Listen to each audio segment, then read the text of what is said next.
The scandal broke on a Tuesday morning in late March, precisely 4 months and 11 days, into an arrangement that was never supposed to feel like anything at all. Iris Thornwell stood in the sun-drenched breakfast room of Greymont House, holding a letter she had not been meant to see. Her hands did not shake. Years of necessity had trained steadiness into her bones, but the words blurred nonetheless.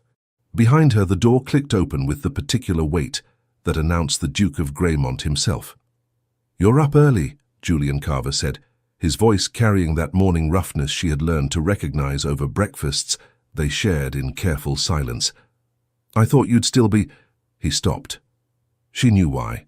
She had turned to face him, and the letter was visible in her hand, its wax seal broken, its secrets exposed. "It's from your solicitor," Iris said. Her voice came out steady, which felt like its own small rebellion against the heat climbing her throat. "It arrived in yesterday's post, mixed with mine, apparently." Julian's expression shuttered in the way it always did when confronted with something that required feeling rather than strategy. He was handsome in the morning light. She had stopped pretending she didn't notice, but just now his beauty felt like armor. "Iris, Clause 17, she continued, as if he hadn't spoken. "The one about expedited annulment procedures. I hadn't realized you'd asked Mr. Pemberton to begin drafting the documents already. We still have 3 months remaining." The silence that followed tasted like copper. Outside, London was waking. Carriages rattling past, servants calling to one another in distant hallways, but the breakfast room existed in its own terrible stillness. "You weren't supposed to see that," Julian said finally.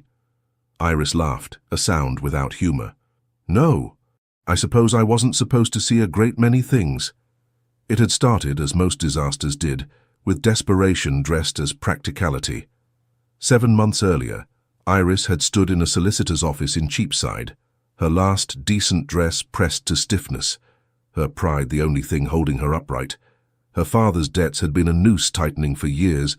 His death 3 months prior had simply jerked it closed. The house was forfeit. Her younger sister's dowry was gone. The dressmaker's shop where Iris worked had closed without warning, and landlords did not accept promises in place of rent. She had expected refusal when she requested an audience with the Duke of Greymont. She had not expected him to agree. "You need money," he had said in that first meeting, seated across from her in a study so vast it echoed. "I need a wife. For 7 months." Iris had stared at him. Julian Carver was known throughout London as a man of rigid principle, cool logic, and absolutely no romantic inclinations. At 33, he had avoided marriage with the single-mindedness of a man fleeing plague. "I don't understand." "My uncle died 2 months ago," Julian had explained, with the careful precision of a man describing a business contract. "He left his entire unentailed estate, including Thornfield Manor and its lands, to me, on one condition: that I be married within the year and remain so for no less than 7 months. A safeguard against hasty decisions," he claimed. The will specified marriage, Mrs. Thornwell. It did not specify love. The title had made her flinch. Widow's weeds at 26 felt like wearing someone else's life. Her marriage to Thomas Thornwell had lasted 11 months before fever took him, brief enough that she still sometimes forgot to answer to Mrs. "Why me?" she had asked. Something had shifted in Julian's expression then, the first crack in the perfect facade. "Because you need this arrangement as much as I do, because you won't expect anything beyond the terms, and because—" He had hesitated, then continued with brutal honesty. "Because you will leave when the 7 months are complete. No negotiations, no attempts to extend what was never meant to last." She should have heard the warning in those words. Instead, she had heard salvation. The contract had been drawn up within days, £1,000 upon signing, residence at Greymont House in Mayfair for the duration, an additional £4,000 upon successful completion of the 7 months, with annulment papers filed immediately thereafter. Her sister Violet would be provided a modest dowry, all debts cleared. In exchange, Iris would play the part of the Duchess of Greymont in all public settings. She would attend the necessary social functions, maintain the household, and provide the appearance of a legitimate union. What happened in private was immaterial. The contract specified. Separate bedchambers, separate lives, really. that happened to intersect at breakfast and the occasional ball. It was, Julian had assured her, perfectly straightforward. He had been wrong. Now standing in the breakfast room with evidence of his eagerness to end their arrangement, clutched in her hand, Iris felt the full weight of her own stupidity. She had broken the only rule that mattered. She had let it become real. "I should have knocked," Julian said, and the stiffness in his voice carved something open in her chest. "When I entered, this is your breakfast room as much as mine." For 3 more months, Iris set the letter down on the small writing desk by the window, carefully, as if it might shatter, after which point it will be neither of ours. "Iris, don't." The word came out sharper than she intended. She softened it with effort. "Please don't. I'm not angry, Your Grace. This was always the agreement. Your Grace." She hadn't called him that in weeks. The return to formality sat between them like a wall going up brick by brick. Julian crossed the room, stopping a careful 3 feet away, close enough to be heard, far enough to maintain the distance the contract required. "I asked Pemberton to draw up the papers because the process takes time. I wanted everything in place so that when the 7 months concluded you could leave immediately." "As you wished." "Of course," Iris said, and fought to keep her voice level. "As we both wished." "Yes," Julian agreed, but something in the way he said it felt like a question. The door opened again, and Mrs. Kendall, the housekeeper, appeared with her usual impeccable timing. "Your Grace, Lady Vivian Lockhart has arrived for tea. She insists it cannot wait." Julian's jaw tightened. "Tell her I am engaged." "She suggested you might say that, Your Grace. She also suggested that you would wish to reconsider, given the matter concerns your wife." The possessive sent an unwelcome thrill through Iris's chest. She crushed it. "I'll go," she said. "Lady Vivian and I can speak privately." "No." Julian's tone carried the weight of absolute authority. "If she has business with you, she has business with both of us." 5 minutes later, they sat in the drawing room, presenting the united front they had perfected over 4 months of practice. Julian in his chair by the fire, one ankle crossed over his knee in studied casualness. Iris on the sofa, her hands folded in her lap, her spine straight. The picture of aristocratic matrimony. Lady Vivian Lockhart swept in like an approaching storm, all cold beauty and calculated grace. She had been angling for the position of Duchess of Greymont for years, everyone knew it, and Julian's sudden marriage to an unknown widow had been a very public slap. "Your Grace," she said to Julian, her curtsy shallow enough to border on insult. Then, to Iris, "Mrs. Thornwell." The use of her maiden name landed like a challenge. "Lady Vivian," Julian said coolly. Mrs. Kendall mentioned urgency. "Indeed." Vivian settled onto a chair without being invited, her movements languid. "I thought it only charitable to warn you that certain questions are being raised about the rather sudden nature of your marriage, the lack of courtship, the complete absence of the new Duchess at any meaningful events prior to your wedding." Iris felt Julian go still beside her. "We are private people," Julian said. "I fail to see how that concerns you." "Ah, but it concerns everyone when the Duke of Greymont marries in what appears to be unseemly haste." Vivian smiled, and it was not kind. "Particularly when the bride is a widow of such limited background. One begins to wonder about motivations, about inheritances that require marriage, about arrangements." The last word hung in the air like poison. "You are suggesting?" Julian's voice had gone dangerously soft. "I am suggesting nothing, Your Grace. I am merely observing what others have begun to notice, that your Duchess seems remarkably comfortable with the idea of temporary residence, that she has made no changes to the household, that she wears no family jewels." Vivian's gaze flicked to Iris's bare throat. "That she carries herself less like a woman in love and more like a woman playing a part."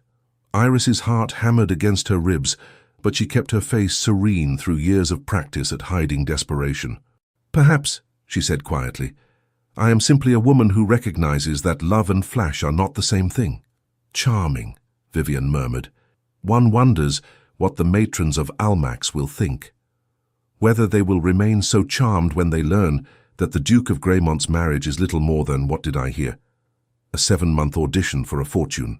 Julian rose in one fluid movement, and the temperature in the room dropped 10 degrees. "You will leave my house," he said, each word carved from ice. "You will not speak of my wife again. You will not spread gossip or innuendo. If you do, I will ensure that every door in London closes to you. I have that power, Lady Vivienne. Do not test whether I have the will." For a moment fear flickered across Vivienne's face. Then her smile sharpened. "Of course, Your Grace. I meant no offence. I simply thought you should know what is being whispered." She stood, smoothed her skirts. "Do send my regards to your uncle's solicitor. I hear he's been quite busy lately." She left with the satisfaction of someone who had already drawn blood. When the door closed, Julian turned to Iris. "She knows. Or suspects."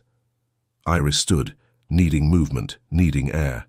"We knew this was a risk, someone noticing, someone questioning.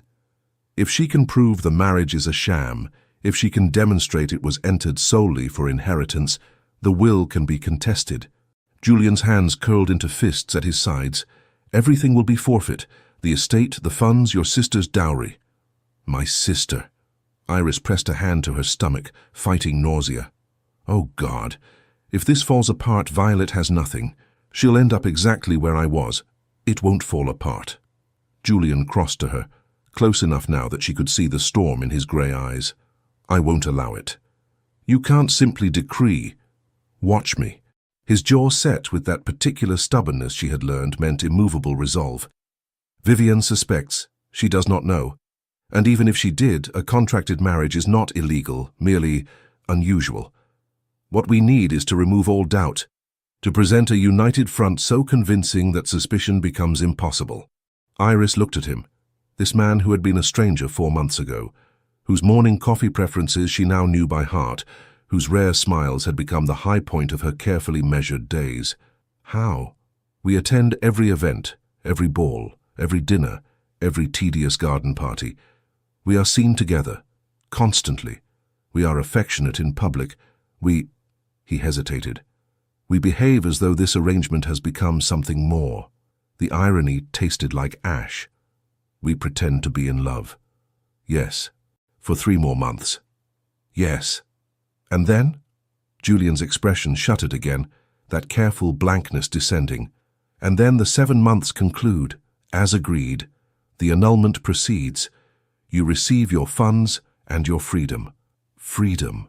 The word should have sounded like relief. Instead, it sounded like an ending.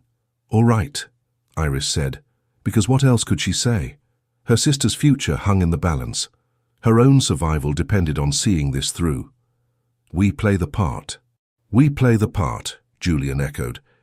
Neither of them acknowledged the possibility that for at least one of them, it might no longer be pretending at all. The first test came 3 days later, at the Ashworth ball. Iris stood at the top of the grand staircase, her hand resting lightly on Julian's arm, and fought the urge to flee. The ballroom below glittered with 1,000 candles, and every eye had turned to watch their entrance. "Breathe," Julian murmured, low enough that only she could hear. "You look magnificent." She did, actually. The gown was sapphire silk cut to perfection, with the Greymont diamonds at her throat. Julian's first action after Vivienne's visit had been to retrieve the family jewels from their vault and insist Iris wear them. The stones were cold against her skin, beautiful and heavy as a claim. "This was easier when no one was paying attention," she whispered back. "Then let's give them something worth watching." He led her down the stairs with the easy confidence of a man born to command attention, and Iris followed, because she had no choice. Because her sister's dowry depended on this performance, because somewhere in the past 4 months she had become catastrophically good at pretending this was real. The receiving line was an exercise in endurance. Smile, curtsy. Accept congratulations on her marriage with Grace. Ignore the calculating looks from the women who had once angled for Julian's attention. Pretend she didn't notice Vivienne Lockhart watching from across the room with a cat's patience. "You're doing well," Julian said, as they finally escaped into the crowd. "I feel like a fraud." "You are a duchess, that is not fraud, it is fact." For 3 more months. The reminder felt necessary, a tether to reality. Something flickered in Julian's expression, too quick to name. "Yes," he said. 3 more months. The first waltz began. and Julian led her onto the floor with the easy grace of a man who had been taught to dance before he could read. Iris had learned in a different world, governess taught, practical, sufficient for country assemblies, but never meant for grand ballrooms. Her hand trembled slightly as she placed it on his shoulder. "I've got you," Julian said quietly, and then they were moving. He was a beautiful dancer, all controlled power and perfect timing. He guided her through the steps, as though they had done this 1,000 times, his hand firm at her waist, his focus absolute. Other couples swirled around them, but Iris was aware only of Julian, the warmth of his hand through the silk of her glove, the way he smelled of sandalwood and something uniquely him, the intensity in his eyes as he looked at her. "Everyone is watching us," she breathed. "Good." His fingers tightened fractionally at her waist. "Let them watch. This is just for show," she reminded herself. Of course. But his gaze held hers, and for a moment, the ballroom disappeared. Just for show. The dance ended too soon, and not soon enough. As they left the floor, Lord Ashworth himself approached, all jovial good humour and calculating eyes. "Greymont, splendid to see you here, and with your lovely bride, no less." He bowed to Iris with exaggerated courtesy. "We've all been quite curious about the new Duchess, you understand. Such a whirlwind courtship.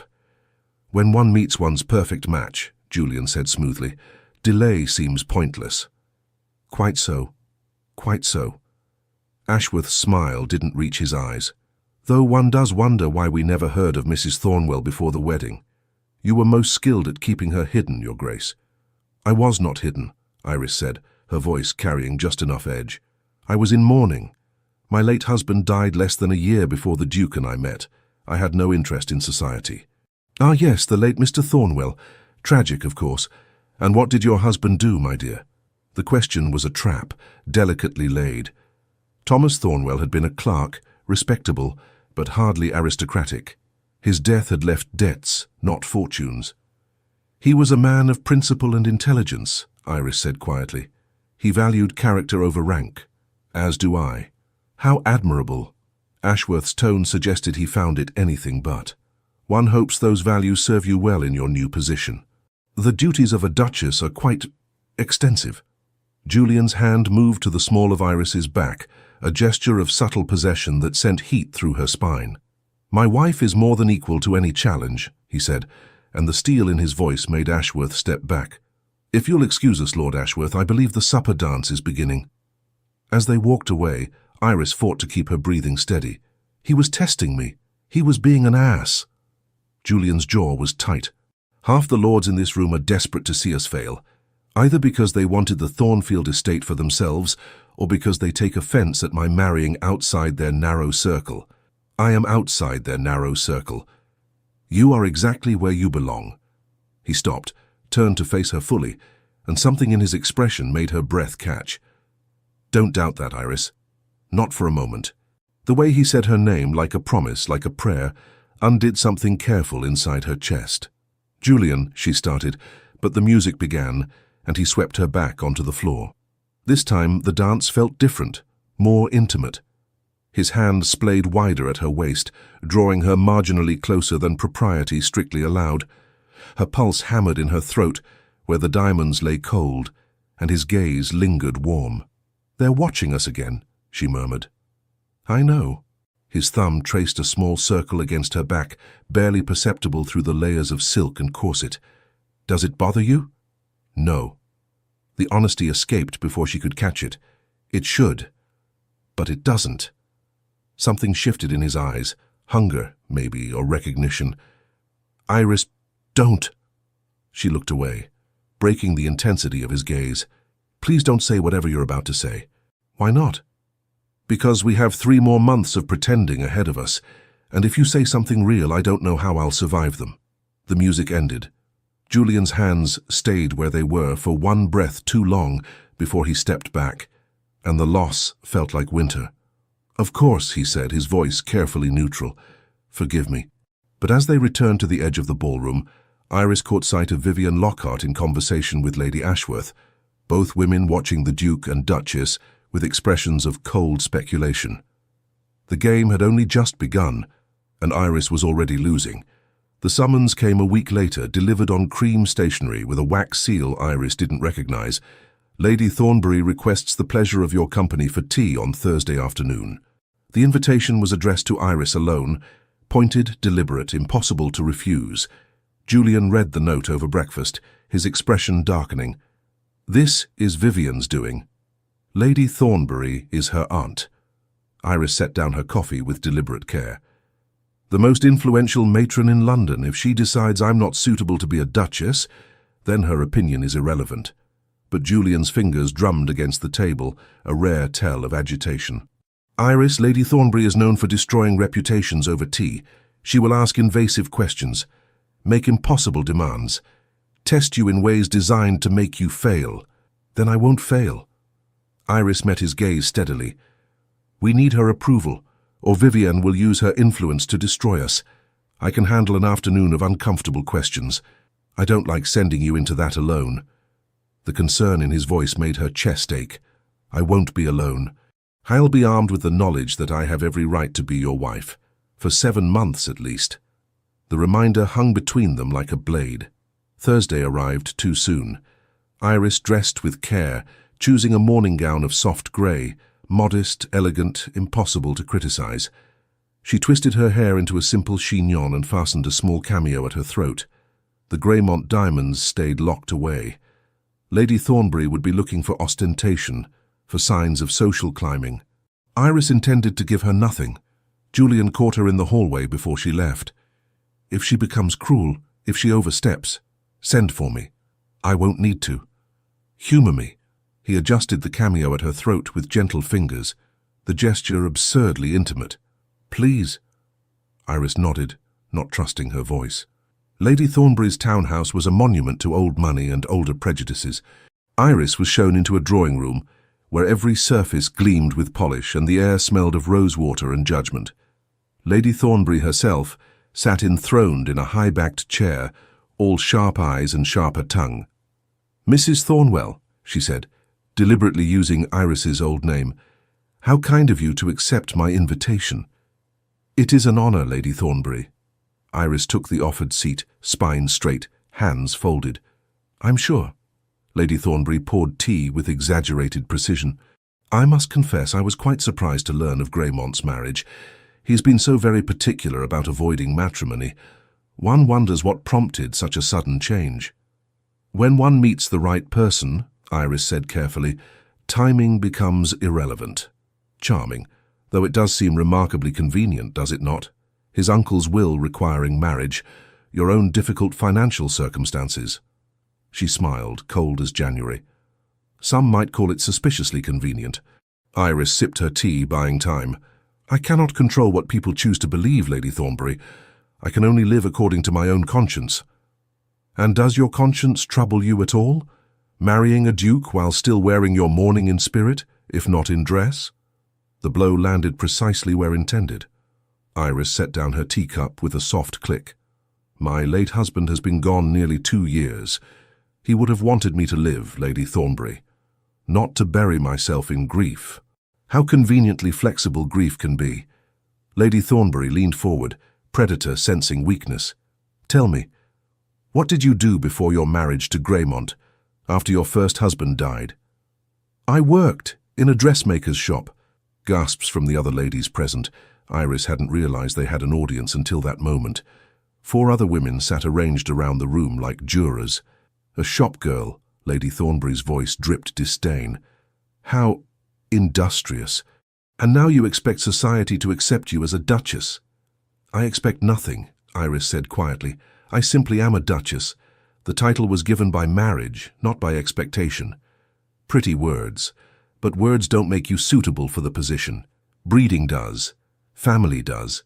You have neither. The old shame tried to rise. The weight of her father's failures, her own desperate scramble for survival, the knowledge that she would never truly belong in these gilded rooms. But beneath the shame something else stirred, something harder. You're right, Iris said, and watched Lady Thornbury's eyes widen in surprise. I have no breeding, no family name worth mentioning, no fortune of my own. What I have is this. I have survived poverty, widowhood, and desperation without compromising my integrity. I have worked with my hands and known hunger. I understand what most people in this room will never understand. That position is temporary, but character endures. She stood, setting aside her tea. The Duke of Greymont chose me, Lady Thornbury, not for my connections or my bloodline, but for who I am. If that is not enough for you, then I suggest you take up your concerns with him directly. How dare you? I dare because I am the Duchess of Greymont. The title settled around her shoulders like armor, and I have nothing to prove to you. She walked out with her head high, aware of the stunned silence behind her, aware that she had just made everything infinitely worse, aware that Julian would hear of this within hours. She was right. He was waiting when her carriage returned to Greymont House, his expression thunderous.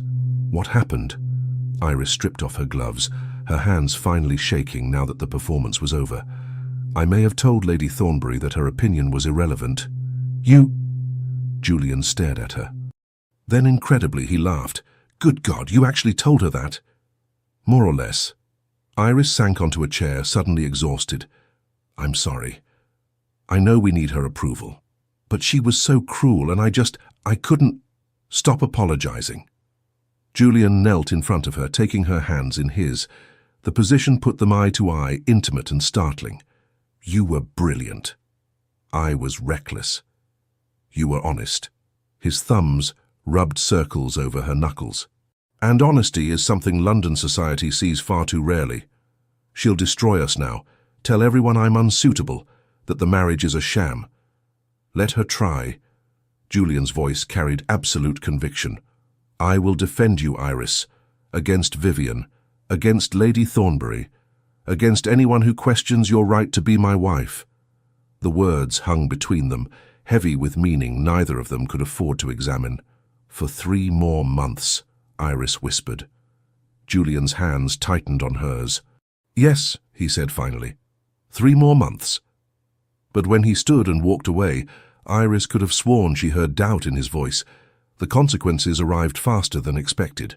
2 days after the disastrous tea, Iris received a letter from her sister. Violet's handwriting was rushed, the words barely legible. Iris. The modiste has withdrawn her services. She says she cannot in good conscience provide my wedding trousseau when questions have been raised about your position.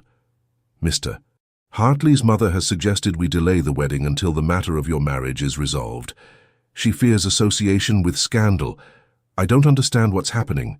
Please tell me everything will be all right. Iris read the letter 3 times, each pass making her hands shake harder. Violet's wedding was in 6 weeks. The dowry Julian had promised depended on completing the 7 months. If the arrangement fell apart now, her sister would lose everything. No dowry meant no marriage to Mr. Hartley, who was kind and steady, and loved Violet desperately, but whose practical merchant family would never accept a bride with nothing. Iris! Julian appeared in the doorway of the morning room, already dressed for riding. I thought we might... What's wrong? She handed him the letter without speaking. His face hardened as he read. Damn Vivian to hell. This is my fault. Iris pressed her palms to her eyes, fighting tears. If I hadn't antagonized Lady Thornbury, if I had just been meek and agreeable, if you had been meek and agreeable, she would have found another reason to attack you. Julian crossed to her side, his presence solid and steadying. This is deliberate, Iris. Vivian is targeting your sister to hurt you, to make you desperate enough to walk away from our arrangement. It's working. The admission tasted like failure. I can't let Violet suffer for my choices. She won't suffer. Julian pulled her to her feet, his hands gentle on her shoulders. I promise you she won't suffer. We will fix this. How? Lady Thornbury has already poisoned opinion against me. If she's convinced the modiste to withdraw services, others will follow. Violet will be ostracized before her wedding even happens. Then we give them something that makes rejection impossible. Julian's jaw set with determination. We host an event. Here at Greymont House. A ball to introduce you properly to society. We invite everyone, every influential family, every title that matters. We demonstrate that you have my complete support and the full weight of the Greymont name behind you. Iris shook her head. That will take weeks to organize. Violet's wedding is in 6 weeks. We don't have time. We have 3 weeks. He said it with absolute certainty. Mrs. Kendall can manage the household arrangements. I'll handle the invitations personally. We'll make it the event of the season. So important that anyone who refuses to attend will mark themselves as social outcasts. Julian, this is insane. A ball of that magnitude, the expense alone, is irrelevant. He gripped her shoulders more firmly, forcing her to meet his eyes. Listen to me, Iris. I will not allow Vivian or Lady Thornbury or anyone else to hurt you. I will not allow your sister to suffer because of my uncle's impossible will. We entered this arrangement as equals. I promised you funds and security. I intend to deliver both. The conviction in his voice made something crack open in her chest. Why are you doing this? Because it's right. Because you deserve better than the treatment you've received. Because... He stopped, something raw flickering across his face. Because I chose you. That means something. I chose you. The words echoed through her, dangerous as a flame near kindling. All right, she said quietly. We host a ball. Julian's smile was brief but genuine. Good. Now first things first, we need to send a message that cannot be misinterpreted. Get your cloak. Where are we going? To pay a visit to your sister's modiste, together. The dressmaker's shop on Bond Street was elegant and expensive, its windows displaying muslins and silks that cost more than Iris had once earned in a year. When they arrived, the proprietress, Mrs. Dalton, emerged from the back room, her expression carefully neutral. Your Grace. She curtsied to Julian, then, after a pointed pause, to Iris. Your Grace. Mrs. Dalton. Julian's voice carried the weight of ducal authority. I understand you have withdrawn your services from Miss Violet Thornwell. Mrs. Dalton's hands twisted in her apron. Your Grace, I intended no offence, but there have been questions about the Duchess. Lady Thornbury herself suggested it might be unwise to associate with... With my wife? Julian's tone could have frozen the Thames. You find it unwise to associate with the Duchess of Greymont? That is... Allow me to clarify your position, Mrs. Dalton. Julian pulled out a card, wrote something on it, handed it over. That is a letter of introduction to my banker. Present it, and you will find an account opened in your name containing enough funds to secure this shop's prosperity for the next 5 years. On one condition. Mrs. Dalton stared at the card, her face pale. Your Grace? You will provide Miss Violet Thornwell with the finest trousseau you are capable of creating. You will do so with the full knowledge that she is under the protection of the Duke and Duchess of Greymont. You will refuse no service that she or my wife request, and you will make it abundantly clear to anyone who asks that Lady Thornbury's opinions on suitability are worth precisely nothing compared to mine. He leaned forward, his smile dangerous. Do we understand each other? Yes, Your Grace. Mrs. Dalton's hands shook on the card. Perfectly. Excellent. My wife will return later this week to review designs for Miss Thornwell's trousseau. I trust you will be eager to accommodate her. When they left the shop, Iris felt dizzy. That was, you just ensured your sister will have her wedding clothes and made it very clear that you have my complete backing. Julian handed her into the carriage with care. One modiste influenced by Lady Thornbury is one modiste too many. Word will spread. Others will follow Mrs. Dalton's lead or face the prospect of losing the Greymont patronage. You're weaponizing your position. For me, yes. He settled beside her, and the close confines of the carriage made her intensely aware of his presence. I told you, Iris, I will defend you. That wasn't idle talk. She looked at him, really looked at him. At the man who had offered her a contract 7 months ago with cold pragmatism, who had promised nothing beyond money and separation. The man who was now threatening modistes and planning balls, and watching her with an intensity that made her skin feel too tight. This was never supposed to matter, she said quietly. We were supposed to be strangers sharing a house. I know. And now. Julian held her gaze for a long moment. And now I find that separation is easier in theory than in practice. The carriage jolted over a rut in the road, throwing Iris against Julian's shoulder. His arm came around her automatically, steadying her, and for a heartbeat, neither of them moved.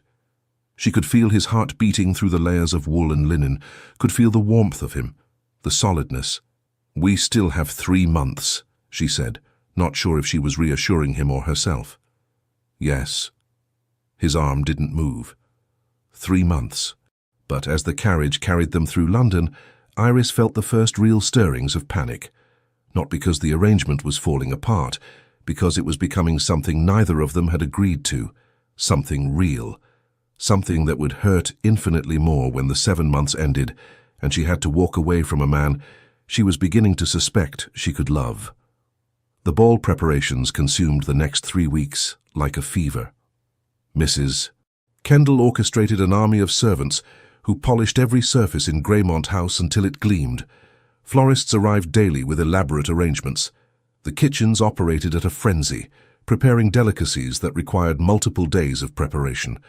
Julian wrote invitations in his own hand to 200 of London's most influential families, each one a personal request from the Duke of Greymont that carried implicit threat: attend or be marked as an enemy. Iris found herself swept into the machinery of it all, making decisions about table settings and menu selections, and which musicians to hire. It was exhausting and terrifying, and occasionally exhilarating, particularly when Julian would appear at her elbow to offer an opinion, or simply to smile at her in a way that made her forget, temporarily, that none of this was permanent. "You're in your element," he said one afternoon, finding her in the ballroom directing footmen on chandelier placement. "I didn't expect that." Iris wiped dust from her hands, suddenly self-conscious. "I used to help organize the assembly balls in my village, before Thomas died, before everything fell apart. I liked it, the logistics, the way all the small decisions accumulated into something beautiful. You should do this more often. Host events, I mean, as Duchess." He paused. "While you still are Duchess." The reminder stung more than it should have. 12 weeks left," she said lightly. "Hardly worth establishing a social calendar." Something shuddered in Julian's expression. "Of course, I simply meant—" He stopped, shook his head. "Never mind what I meant." But the conversation haunted Iris as she returned to preparations. Julian had been different these past weeks, more present, more attentive. He took breakfast with her every morning now, lingering over coffee to discuss the day's plans. He asked her opinion on matters of estate management, truly listened to her answers.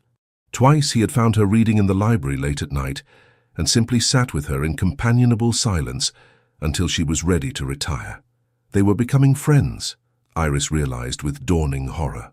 Or something more than friends. Something that felt dangerously like partnership, and in 12 weeks it would end. The night before the ball, Iris couldn't sleep. She paced her room until after midnight, then gave up and slipped downstairs to the library, seeking comfort in books and solitude.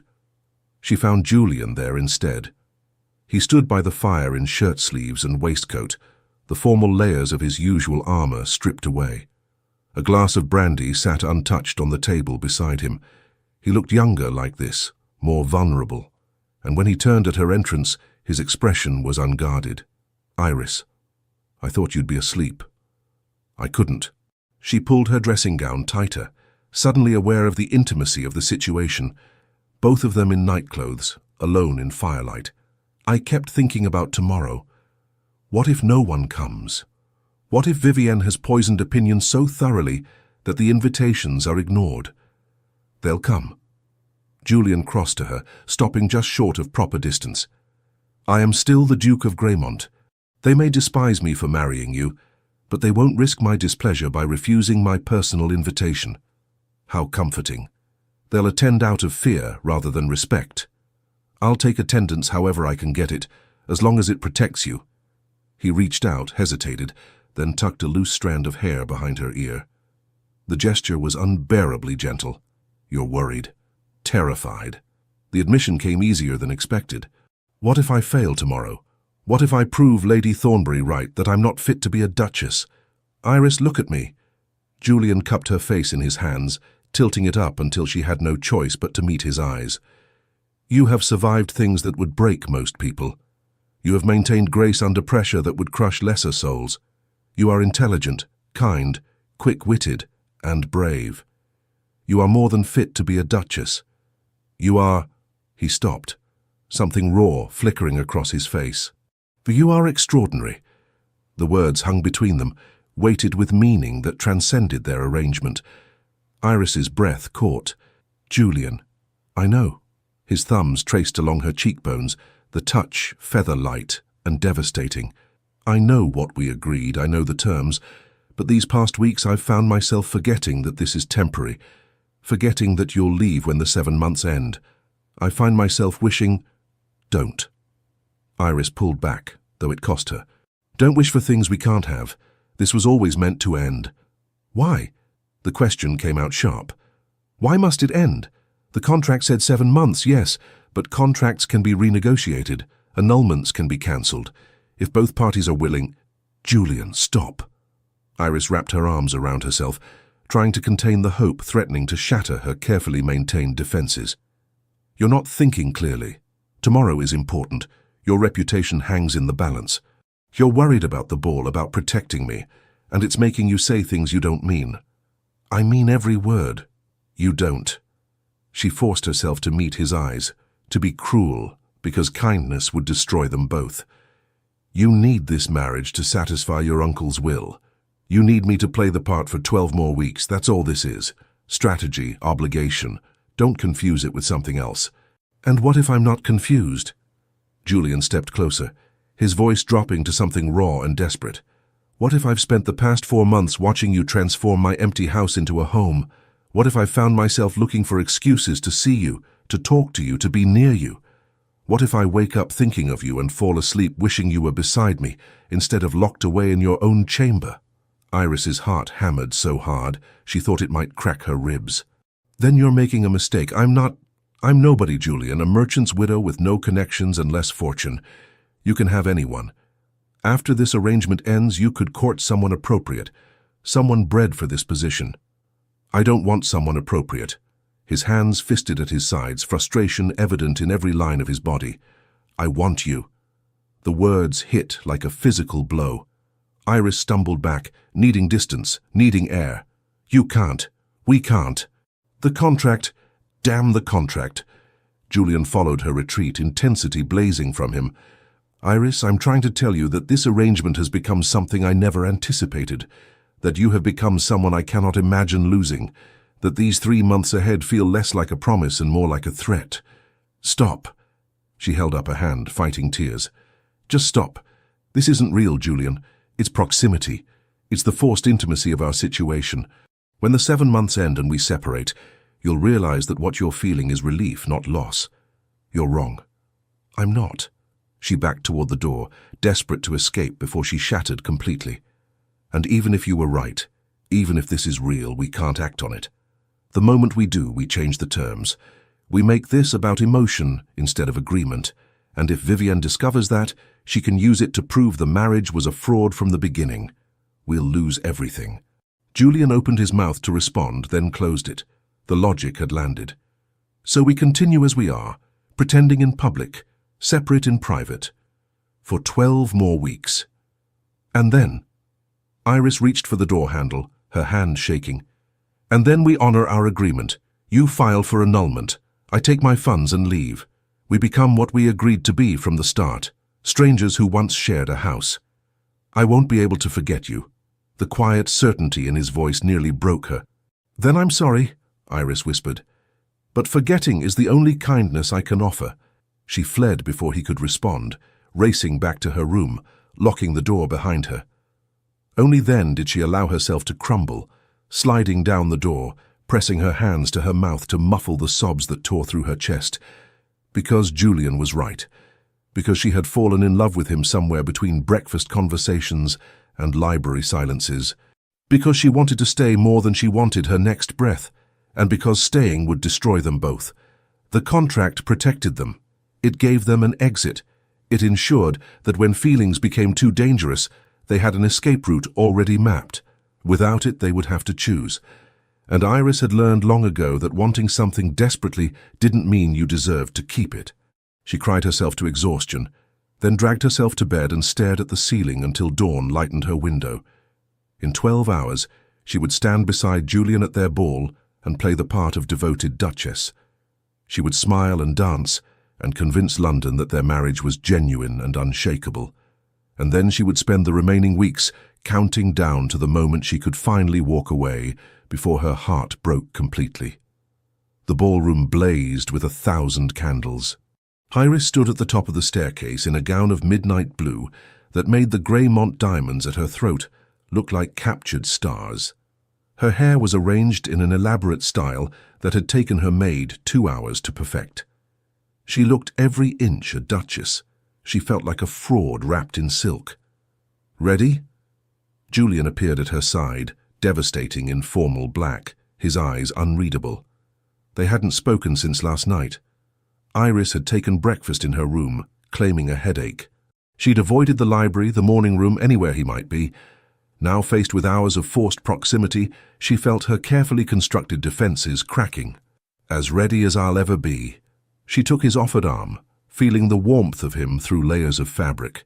"Julian, about last night. We'll discuss it later, after." His jaw was tight. "For now, we play the part." The part. Right. That's all this was. They descended the stairs together as the first guests began to arrive. The receiving line stretched for an hour. Lord after lady after social climber, all of them watching Iris with varying degrees of curiosity, judgment, or barely concealed hostility. Lady Thornbury arrived precisely on time, her expression sour as week-old milk. "Your Grace," she said to Julian, her curtsy shallow. Then, to Iris, "Duchess." The title was acknowledgement, but barely. "Lady Thornbury." Iris smiled with all the warmth she could manufacture. "How kind of you to attend. One does not refuse the Duke of Greymont's personal invitation." The barb landed delicately, though I confess surprise at such a grand event. "One might think you were attempting to prove something." "One might think," Julian said coolly, "that I simply wish to celebrate my wife with the grandeur she deserves. How fortunate that you could be here to witness it." Lady Thornbury's eyes narrowed, but she moved on. The receiving line continued. Iris's face ached from smiling. Her feet hurt from standing, but slowly, imperceptibly, the tide began to turn. Lords she'd met briefly at other events stopped to converse rather than simply acknowledge her. Ladies complimented her gown, her jewelry, her excellent taste in the ballroom's decorations. The weight of Julian's public support was working. It became socially dangerous to snub the Duchess when the Duke made his preference so clear. And then Vivienne Lockhart arrived. She swept into the ballroom like a duchess herself, all cold beauty and calculated grace. Her gown was crimson, deliberately provocative, deliberately attention-grabbing. She curtsied to Julian with exaggerated depth, then turned to Iris with a smile sharp as a blade. "Duchess, what a lovely event. Though I confess, I'm surprised to see such extravagance when your marriage is so temporary." The word dropped like poison. Around them, conversations stuttered. Heads turned. The very air seemed to still. "I beg your pardon." Iris's voice came out steadier than she felt. "Oh, forgive me." Vivienne's eyes glittered with malice. "Did you think it was a secret, the 7-month arrangement, the contract marriage designed to satisfy the late Duke's will?" She pulled a folded paper from her reticule. "I have a copy right here, courtesy of a very helpful clerk in your solicitor's office. It makes for fascinating reading." The room exploded in whispers. Julian went rigid beside Iris, his hand tightening painfully on her arm. "Where did you get that?" "Does it matter?" Vivienne's smile widened. "What matters is that London now knows the truth. Your marriage is a fraud, a business arrangement. You married a shopgirl for 7 months to claim an inheritance, then planned to discard her like yesterday's news." She turned to the crowd, her voice carrying. "I wonder how the late Duke would feel about his nephew making a mockery of his final wishes." The silence that followed was deafening. Iris felt every eye in the ballroom fix on her, felt judgment crash over her like a wave, felt the careful facade they'd built begin to crumble. "This is slander," Julian said, his voice deadly quiet. "It's truth." Vivienne held up the contract. "Signed, sealed and legally binding. 7 months, £4,000 upon completion, separate bedchambers. Annulment filed immediately upon conclusion." She looked directly at Iris. "Tell me, Duchess, did you actually believe this would last?" The blood drained from Iris's face. Around them the whispers grew to a roar. She heard snatches of conversation. Fraud, deception. unsuitable after all, and felt the world tilting beneath her feet. Then, Julian moved. He stepped forward, placing himself between Iris and Vivian, and when he spoke, his voice carried to every corner of the ballroom. "You are correct, Lady Vivian. My marriage to Iris began as a contract." Gasps rippled through the crowd. Iris's heart stopped. "My uncle's will required marriage. I needed a wife. Mrs. Thornwell needed security for herself and her sister. We entered into an agreement that was meant to last precisely 7 months before dissolving into annulment." Julian paused, his gaze sweeping the room. "That contract exists. Every word Lady Vivian quoted is accurate." The whispers grew vicious. Iris wanted to run, to flee, to disappear, but Julian's hand found hers squeezed once, hard, and held on. "What Lady Vivian's document does not show," Julian continued, his voice cutting through the chaos, "is what happened after the contract was signed. It does not show the woman I discovered over breakfasts and library conversations. It does not show her intelligence, her grace under impossible pressure, her refusal to be diminished by those who believe birth matters more than character." His grip tightened on Iris's hand. "The contract brought Iris into my life, but it is not what kept her there." The room had gone silent again, but this time the quality was different, listening, waiting. "I married Iris Thornwell because I needed to satisfy a legal requirement," Julian said. "I stayed married to her because I fell in love with her." The words detonated through the ballroom. Iris's breath caught in her throat. He was doing this, saying this, in front of everyone, knowing it would change everything. "The contract specified 7 months," Julian continued. 4 of those months have passed. We have 12 weeks remaining before the annulment was scheduled to be filed. I am here tonight to inform you and my wife, if she'll permit it, that I have instructed my solicitor to destroy those papers. There will be no annulment, no separation, no dissolution." He turned to face Iris fully, and the raw emotion in his eyes made her knees weak. "If she'll have me, Iris Thornwell will remain the Duchess of Greymont, not for 7 months, but for the rest of our lives." The ballroom erupted in shock, but Iris heard none of it. She stared at Julian, this man who was supposed to be temporary, who was supposed to let her go, who was now offering her everything she had convinced herself she couldn't have. "You're destroying the contract," she whispered. "I destroyed it 3 days ago." He reached into his jacket, pulled out a handful of ash. "This is what remains of our arrangement. What I'm proposing now is not a contract. It's a choice." "Julian, you can't. The inheritance. If we're not married for 7 months. The will specified marriage and duration. It did not specify that the marriage must end afterward." A small smile tugged at his mouth. "My solicitor confirmed it. If we remain married, the inheritance is secure. More importantly, we are secure. But I'm nobody. You are the woman I love." He said it simply, as though it were the most obvious truth in the world. "And if London cannot accept that, then London can go to hell." Scattered gasps and 1 or 2 nervous laughs rippled through the crowd. Vivian's face had gone white with fury. This proves nothing. The marriage still began as fraud." "Careful, Lady Vivian." Julian's voice dropped to something dangerous. "You obtained that contract through bribery and theft. My solicitor's clerk has confessed to selling it to you for £50. That is a criminal act. If you continue to spread slander about my wife, I will prosecute. And unlike your aunt, I do not make idle threats." Vivian's composure cracked. "You wouldn't dare. Try me." Julian turned back to Iris, dismissing Vivian entirely. "I'm sorry for not saying this sooner. For letting you believe we were counting down to an ending when I've been desperately searching for a way to make this permanent. I should have told you in the library last night. I should have told you 100 times over these past weeks. I was afraid—" His voice broke slightly. "I was afraid you would refuse, that you would choose the contract and the exit it promised over the risk of something real." Iris's vision blurred with tears. "You idiot. I was terrified for the same reason." "So you—" Hope flared in Julian's eyes. "Iris, are you saying—" "I'm saying I fell in love with you somewhere between breakfast coffee and late-night library visits. I'm saying I've been counting down to the 7-month mark, not because I wanted to leave, but because I didn't think I could stay. I'm saying—" She took his face in her hands, not caring about the audience, not caring about propriety. "I'm saying yes. to permanence, to choice, to you. Julian kissed her. It was not a polite kiss. Not a chaste Duchess and Duke kiss for public consumption. It was desperate and honest, and 4 months of restraint finally breaking free. The ballroom erupted in shocked exclamations, but neither of them cared.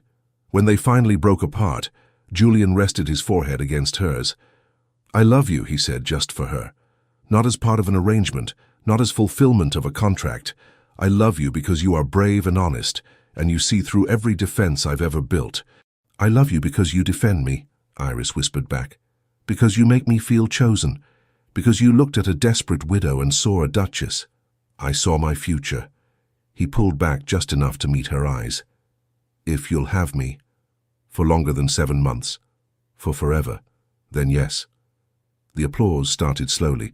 1 person, then 2, then a wave of it washing through the ballroom. Not everyone joined in. Lady Thornbury stood frozen in disapproval. Vivian had already fled, her humiliation complete. But enough people clapped, enough smiled, enough to mark this moment as the turning point it was. Lord Ashworth, of all people, stepped forward with a broad grin. "Well, Greymont, I always said you needed a good woman to shake you out of that frozen perfection. Seems you found her." He bowed to Iris. "Your Grace, my congratulations, and my apologies for my earlier incivility. It seems I misjudged you." "It seems you did, my lord." Iris smiled, feeling lighter than air.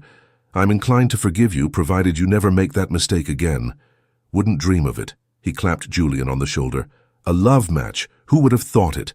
The confirmed bachelor brought down by a contracted duchess. There's poetry in that." Julian's arm came around Iris's waist, possessive and proud. "The only poetry I care about is having a lifetime to discover what else my wife can teach me about being human." The rest of the evening passed in a blur of congratulations, curious questions, and a few cold shoulders from those who remained convinced that birth mattered more than love. But mostly, there was warmth, acceptance, the sense that London society, for all its faults, occasionally recognized genuine emotion when confronted with it. Violet arrived near midnight, her face radiant. "Iris, I just heard. Is it true? Are you truly staying?" Iris embraced her sister, tears streaming freely now. "It's true. No annulment, no separation. Julian and we're making this real." "Oh, thank God." Violet pulled back, her own eyes wet. "I've been so worried, and when Lady Vivian's rumors started spreading, I thought everything would fall apart. But you're happy? Truly? Happier than I ever imagined possible. Good." Violet smiled through her tears. "You deserve this. After everything, after Thomas, after Father's debts, after all those months of barely surviving, you deserve to be chosen." "You deserve to be chosen!" The words resonated through Iris's chest like a bell. Julian found them a few minutes later, 2 glasses of champagne in hand. "Your sister looks pleased. She's a romantic." Iris accepted the glass with a smile. She always believed this would become real. "Wiser than both of us, then." He handed Violet the second glass. "Miss Thornwell, I hope you'll forgive me for not asking your permission before declaring myself to your sister in front of 200 witnesses. It was perhaps not the most traditional approach." Violet laughed. "Your Grace, I've been praying you'd come to your senses for weeks. I'm just grateful you did it before the 7 months expired." "I nearly didn't." Julian's gaze found Iris again, and the tenderness there made her breath catch. "I was convinced she would choose the contract, the security, the clean exit. Then you don't know my sister very well." Violet squeezed Iris's hand. "She's never chosen the easy path. Why would she start now?" The ball wound down eventually. Guests departed with promises to call, to spread the word of the Duke's grand romantic gesture, to mark this as the event of the season. By 2 in the morning, the ballroom was empty, save for servants clearing debris and extinguishing candles. Iris stood at the window watching London sleep, feeling the weight of the evening settle over her like a blanket. Behind her, she heard Julian's footsteps. "Come to gloat?" she asked without turning. "Come to make sure you're not regretting your choice." He stopped beside her, not touching, but close enough that she felt his warmth. "It's not too late, Iris.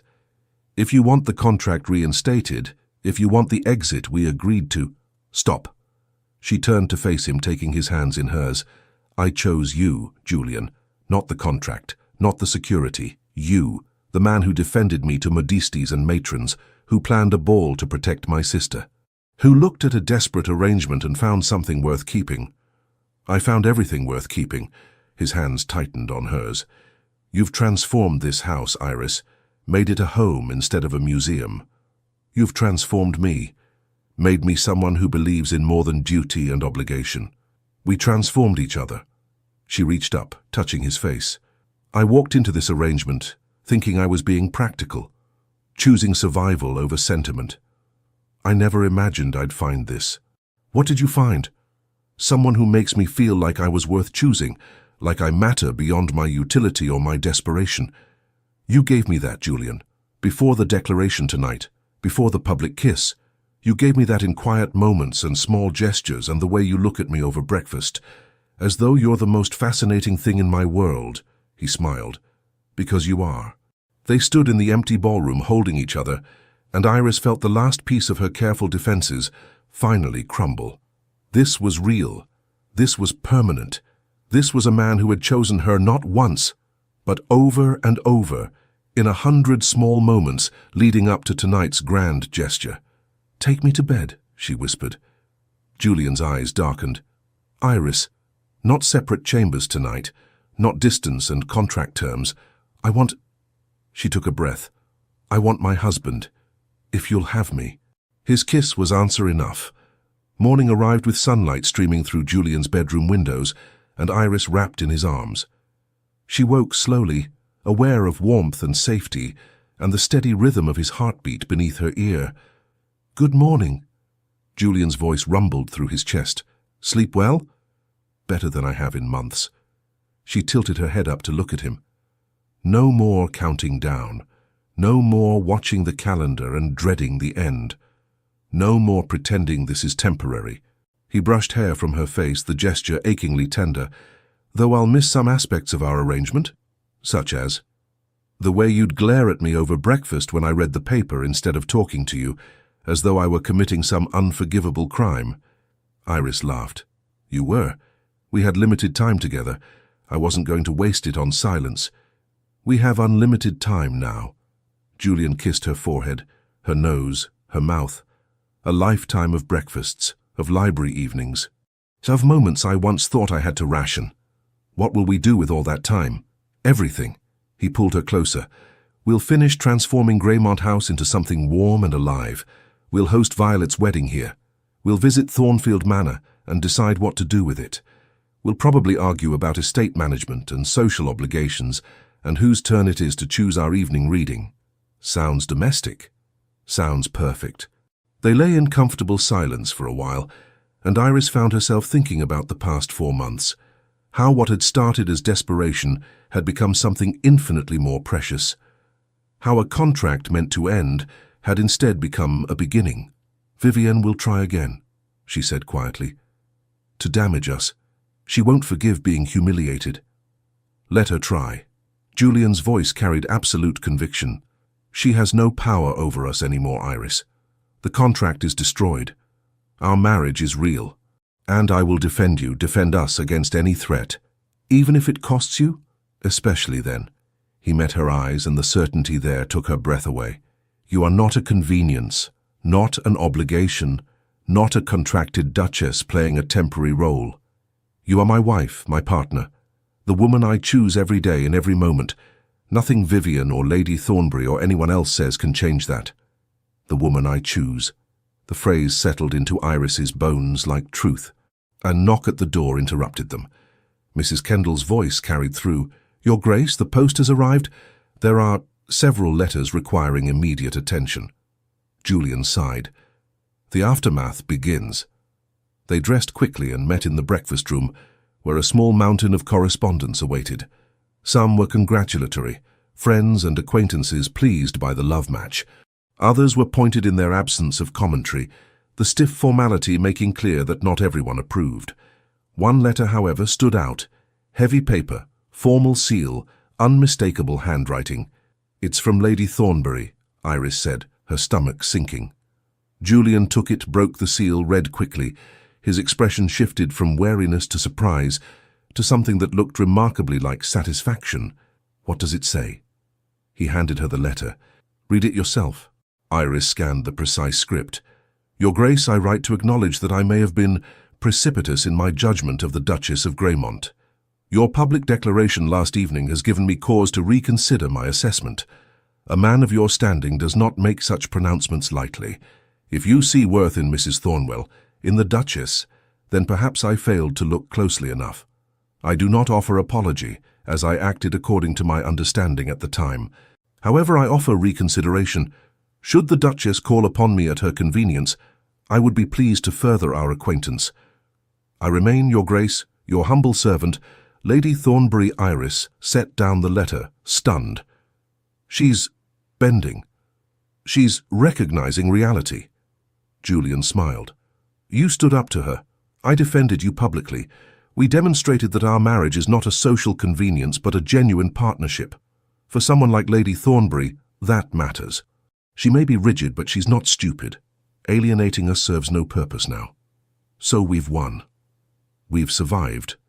He took her hand across the breakfast table. "The real victory is this. Us. Morning coffee and correspondence. The ordinary moments that make up a life together." Another knock interrupted them. This time it was a footman bearing a calling card. "Miss Violet Thornwell to see you, Your Grace. She says it's urgent." Violet burst into the breakfast room moments later, her face glowing. "Iris, Julian, the most wonderful news. Mr. Hartley's mother just called. She wants to move forward with the wedding. She said—" Violet paused, suddenly tearful. "She said that any family the Duke of Greymont supports so publicly is a family she's honored to join." Iris embraced her sister, her own tears flowing freely. "Oh, Vi, I'm so glad. This is because of you, both of you." Violet pulled back, looking between them. "You fought for me. You risked everything to protect my future. I'll never forget that. Your family," Julian said simply. "We protect family." The word landed with weight. Family, not obligation, not contract. The real, messy, precious thing. After Violet left, effusive with gratitude and wedding plans, Iris returned to the breakfast room to find Julian standing by the window, looking out at the London morning. "Thinking about what comes next?" she asked. "Thinking about how close we came to losing this?" He turned to her, expression serious. "If Vivian had revealed the contract a week earlier, if I hadn't already destroyed the annulment papers, we might have been forced to separate anyway, to prove the marriage was real by ending it and starting over. But we didn't lose it. No." He crossed to her, taking her hands. "We gambled everything on honesty, on choosing each other publicly. And we won. Together. Always together." He pulled her close, and Iris rested her head against his chest, listening to his heartbeat. "I have a question. Ask it. The contract specified that you would receive £4,000 upon completion of the 7 months. Since we're not completing those terms, since we're staying married, what do you want to do with those funds?" Iris pulled back, considering. "I want to use them to help others, women in situations like mine, widows with debts, women fleeing bad situations, anyone who needs a way out. We could establish a fund. A way for desperate people to find security, without having to make impossible choices." Julian's expression softened. "That's brilliant. It's practical. If we can help even one person avoid the fear I felt, the desperation, then the money will be well spent. Then we'll establish the fund together." He kissed her forehead. "The Thornwell Foundation, named for the woman who taught me that strength doesn't require armor. Julian, you did, you know. Teach me that. I spent years believing that emotion was weakness, that caring made you vulnerable.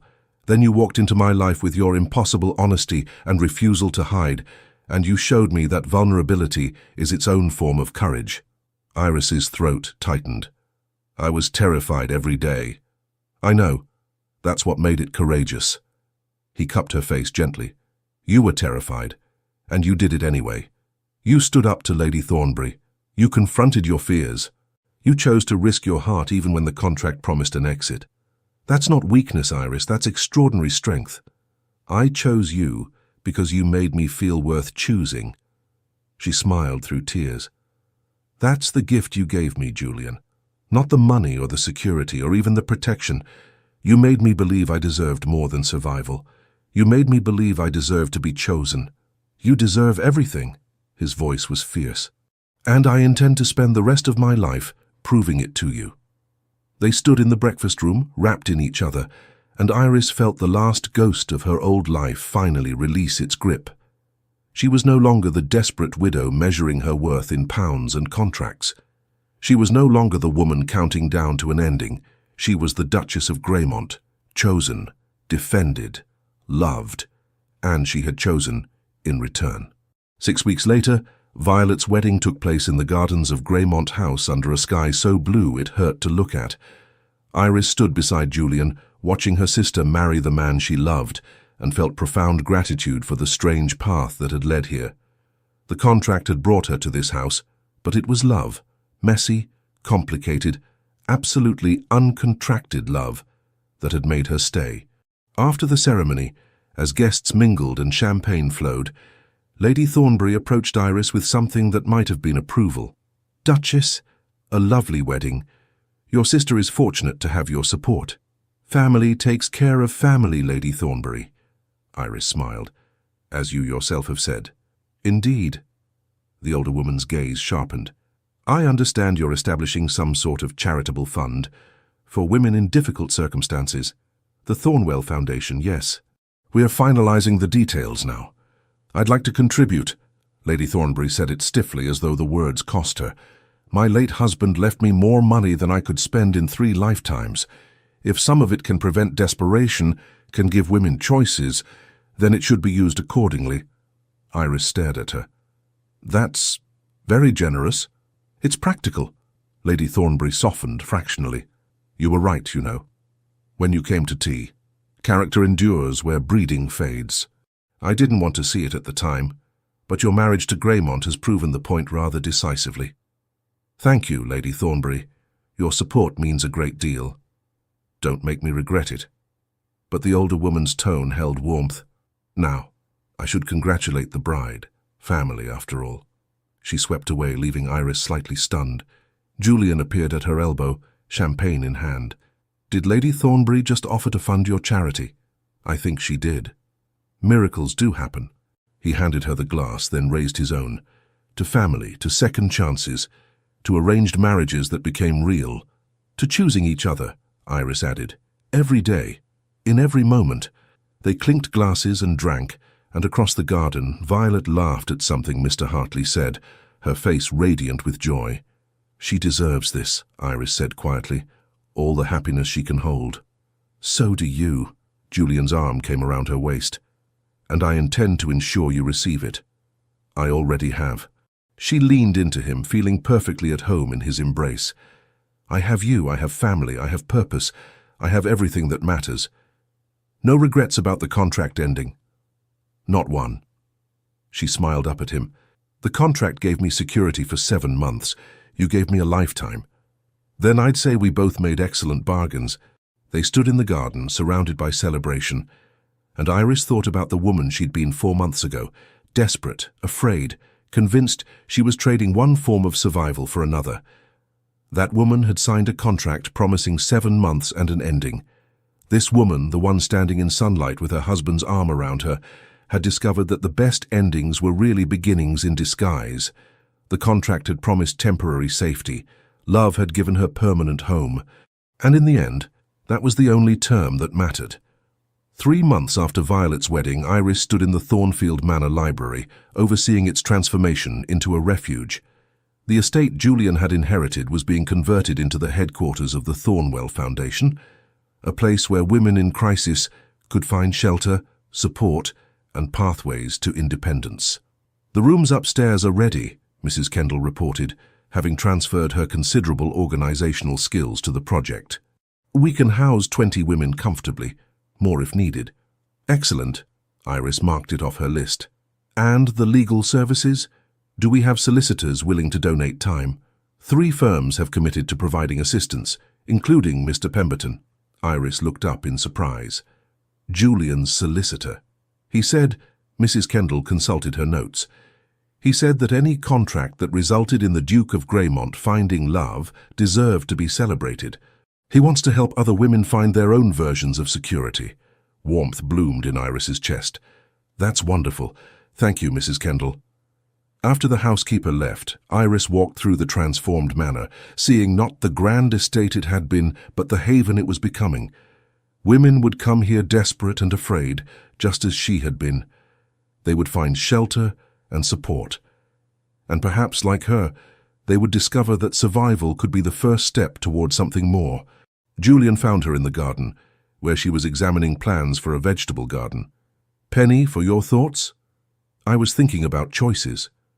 Iris set down the plans and turned to him. How many women don't have them? How desperation forces impossible decisions. How a simple contract gave me options when I had none. And now you're giving those options to others. He pulled her close, pride evident in every line of his face. You've created something remarkable, Iris. This foundation will help hundreds of women. We created it together. No. He shook his head.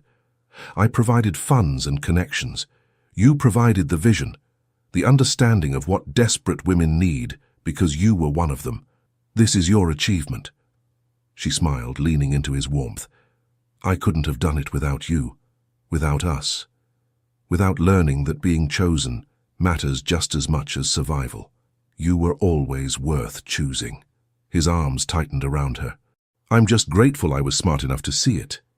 They stood in the garden, and Iris felt the completeness of it, the journey from contract to connection, from desperation to devotion, from temporary arrangement to permanent partnership. Do you ever miss it? Julian asked quietly. The simplicity of the contract, knowing exactly where we stood. Not for a moment. She pulled back to meet his eyes. The contract was safe, defined, but it was also empty.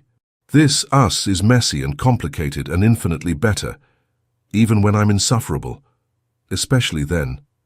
She kissed him, soft and lingering, because even your insufferable moments are mine, forever. That's what we chose. Forever, Julian echoed. I liked the sound of that. As they walked back toward the manor, Iris reflected on the impossible journey that had brought them here. A contract designed to end in 7 months. A marriage that was supposed to be temporary.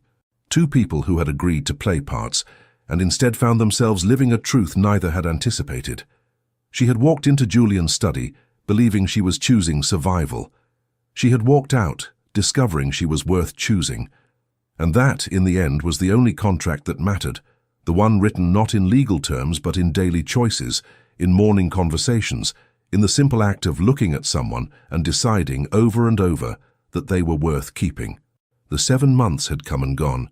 The contract was ash, but what remained was infinitely more valuable than any agreement could promise.